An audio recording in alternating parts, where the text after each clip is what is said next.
स्वागत है मेरे यूट्यूब चैनल अपनी टेंशन में। तो दोस्तों मैं आपके लिए बहुत इंटरेस्टिंग वीडियो लेके आ गया हूँ इन्वर्टर मॉडल से रिलेटेड कि इन्वर्टर मॉडल एसी में कितने सारे सेंसर लगे रहते हैं, कहाँ लगे रहते हैं, इनका क्या क्या यूज़ होता है। लास्ट तक बने रहे मेरी वीडियो में। अगर मेरे चैनल पर पहली बार आए हैं तो वीडियो को लाइक और शेयर करें, चैनल को सब्सक्राइब कर दीजिए और बेल आइकन का बटन प्रेस कर दीजिए ताकि आने वाली नोटिफिकेशन सबसे पहले आपको मिले। तो दोस्तों टाइम वेस्ट नहीं करते हैं, सीधी सीधी बात पे आते हैं कि इन्वर्टर मॉडल एसी में इतने सेंसर क्यों लगे रहते हैं। क्योंकि इन्वर्टर मॉडल एसी का जो गैस का प्रेशर होता है, जो प्रेशर बहुत हाई होता है, नॉन इन्वर्टर से बहुत ज़्यादा हाई होता है। इसलिए इसमें सेफ्टी डिवाइस दिए गए हैं। इसमें कुछ एक्स्ट्रा फीचर्स भी हैं, तो एक्स्ट्रा फीचर्स हैं तो उनके लिए सेफ्टी डिवाइस दिए गए हैं, कंट्रोल डिवाइस। तो दोस्तों हमारे जो है इंडोर यूनिट में, हमारे इन्वर्टर मॉडल में 5 सेंसर लगे रहते हैं, जिनमें 2 इंडोर यूनिट में जो कि नॉन इन्वर्टर में भी होते हैं और 3 हमारे आउटडोर में लगे रहते हैं।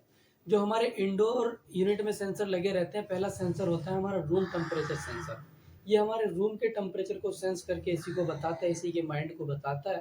फिर हमने जितना रूम से टेम्परेचर सेट किया है, 24 किया 26 किया, जाके हमारे पीसीबी को बताएगा कि इतना टेम्परेचर सेट हो गया, मेरे पे इतना चलना है, इतना चलने के बाद मुझे ट्रिप हो जाना है। ये हमारे रूम टेम्परेचर का काम है। हमारा जो कूलिंग कोयल टेम्परेचर होता है, ये कूलिंग कोयल जो हमारे कोयल के बराबर में लगा रहता है। इसका काम होता है कि एवापोरेटर में हमारे गैस आया है या नहीं आया है, सही गैस चल रहा है, सर्कुलेशन सही चल रहा है नहीं चल रहा है, कहीं से चौक तो नहीं हो गया। तो ये इसका काम होता है, ये हमारे ग्रिल टेम्परेचर का काम होता है। सॉरी, ये हमारे कूलिंग कोयल टेम्परेचर का काम होता है।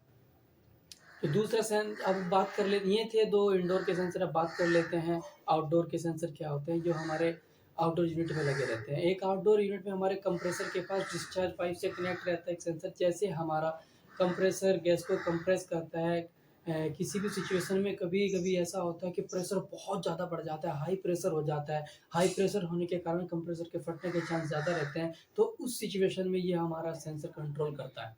कंट्रोल कर कर हमारे कंप्रेसर को ट्रिप कर देगा और हमें एरर शो करा देगा कि डिस्चार्ज प्रेशर बढ़ जाने के कारण हमारा जो कंप्रेसर है वो ट्रिप हो गया है। डिस्प्ले पे शो करा देगा ये हमें। ये हमारे डिस्चार्ज सेंसर का काम होता है। एक होता है हमारा लिक्विड सेंसर जो कि हमारी कैपिलरी के आसपास लगा रहता है। जैसे जब हमारा एसी, जब हमारा कंप्रेसर गैस को कंप्रेस करता है तो हाई स्पीड से गैस आती है, हाई स्पीड से लिक्विड आता है। तो क्या उसको स्लो करने के लिए हमने कैपिलरी फिल्टर का यूज़ करते हैं। कैपिलरी फिल्टर आने के बाद जो हमारा लिक्विड है वो वेपर में तब्दील हो जाता है और हमारा जो प्रेशर है वो स्लो हो जाता है। स्लो होने के साथ ही हमारे जो अंदर जो बाहर के जो हमारे गैस है, कूलिंग कोयल है, तो जो हमारे कॉपर पाइप उनमें जाकर गैस इंडोर से जाता है तो फिर हम ठंडक का एहसास कर पाते हैं। अगर ऐसा नहीं होता, अगर ये हम कैपिलरी फिल्टर हमारा ख़राब हो जाए या फट जाए किसी भी स्थिति में, तो ये हमारा सेंसर बता देता है कि हमारा ये सेंस जो हमारा कैपिलरी फिल्टर है ये फट चुका है और कूलिंग तो करेगा ही नहीं इसे।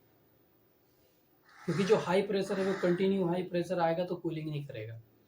तो ये काम होता है हमारा कैपिलरी फिल्टर के पास, जो हमारा सेंसर लगा रहता है एवापोरेटर के पास, उसका काम होता है। जो हमारा 5वां जो अंतिम सेंसर होता है वो हमारा एबीनेट सेंसर होता है, जो हमारे आउटडोर यूनिट के बाहर लगा रहता है, जो कि हमारे एसी के आसपास के टेम्परेचर को सेंस करता है और एसी को बताता है कि बाहर का टेम्परेचर इतना है, अभी इतने पे हमें चलना है, ये अंदर का इतना हमें इतने पे चलना है। कि बाहर की सिचुएशन को, जो बाहर के नोटिफिकेशन होते हैं उसको बताता रहता है। क्योंकि इंडिया के जो एसी हैं वो मैक्सिमम 48-49 टेम्परेचर के आसपास ही चल पाते हैं। उससे ऊपर अगर टेम्परेचर ज़्यादा तो ट्रिप हो जाते हैं। ऐसा एसी एकमात्र ओरिजिनल एसी है जो कि आपका 56-57 के टेम्परेचर पर भी कंटिन्यू चलता रहेगा, ट्रिप नहीं होगा। तो दोस्तों ये थी 5 सेंसरों की जानकारी। बहुत बहुत शुक्रिया इस वीडियो को देखने के लिए। अगली वीडियो में मिलता हूँ मैं आपको।